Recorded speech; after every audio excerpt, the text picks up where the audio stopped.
Is Keneesha Carmack, and over the semester I have been following events that involve crime against women. In this presentation, I'll provide information I've gathered, and I will share with you the key events I covered.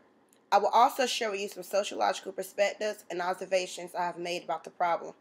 I hope you enjoy. Thank you. There is no clear consensus on how to define crime.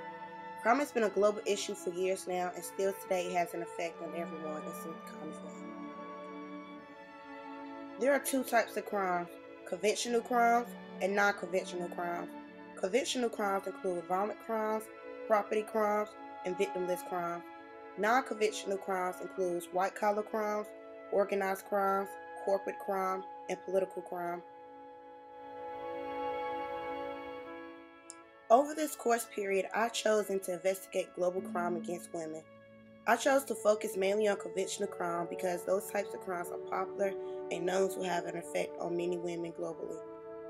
The most popular crimes committed against women are sexual assault, rape, and domestic violence. Global trafficking in women is also a major issue, forcing women of all ages into prostitution. On the map shown, the darker shades of green indicates that trafficking is still practiced in those particular areas. It is said to be a fact that many of the crimes committed against women are never reported to the police. One common factor I found throughout all of my events is that the criminal acts against the women are all committed by men. Another common factor I found is many of the crimes took place in developing countries.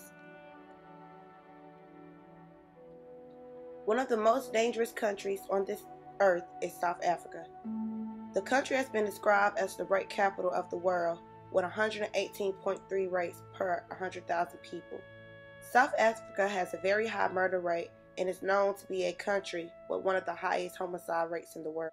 One event I covered during the semester happened in South Africa on February 14th of this year. Oscar Pistorius, one of the famous sportsmen in South Africa, shot and killed his girlfriend, who was a model, Reva Steenkamp. The motive behind the murder is still unknown. It was concluded from the information found on Reva's social network sites that she was experiencing domestic violence. Oscar was charged with murder and was pulled from the ads, including one for Nike. India is known for high crime rates involving women. I covered a couple of events taking place in India. The map shows all the cases of rape in India during 2011.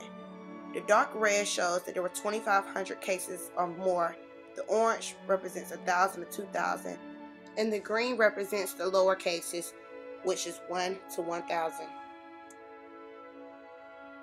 One event I covered dealt with younger women, actually young little girls. On February 14th of this year, 3 sisters aged 7, 9, and 11 gone missing from school for 2 days.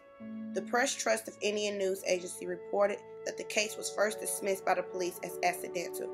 The mother of the children reported that the police did nothing for several days until villagers held protests. After the girls were found, an autopsy was done, which was evidence that the girls were sexually abused and murdered. A new law enacted by the government of India has increased the prison sentence for rape from 7 to 10 years to a maximum of 20 years. Conflict perspective views society as composed of different groups of people with different interests, competing for power and resources. Viewing crime against women using conflict perspective, I can conclude that there are a numerous amount of women with different interests. Some just want peace, some want to put a stop against violence and crime, and some wants to be granted with the human rights promised to them. As the end result, all of these women are fighting for power and resources such as security. The darker green shades on the map indicates that women residing in those areas lack physical security. The social interactionism perspective emphasizes that human behavior is influenced by definition and meaning that are created and maintained through symbolic interactions with others. To understand crime against women better, we may use this perspective to help us understand others' points of views and how to resolve the misunderstanding. Even though women around the world experience some of the same kinds of crime, we still can't conclude that the crime committed against women affects them the same. Viewing crime against women from a micro level gives us an opportunity to look at crime from an individual perspective. In order to reduce global crime against women, we have to first understand the problem from individual women's perspectives. Then we can look at the issue as a whole and try to resolve the issue altogether so that all women will be recognized and understood. We all need to let our voices be heard and help decrease global crime against women. Remember, every voice counts, so don't think you're not important.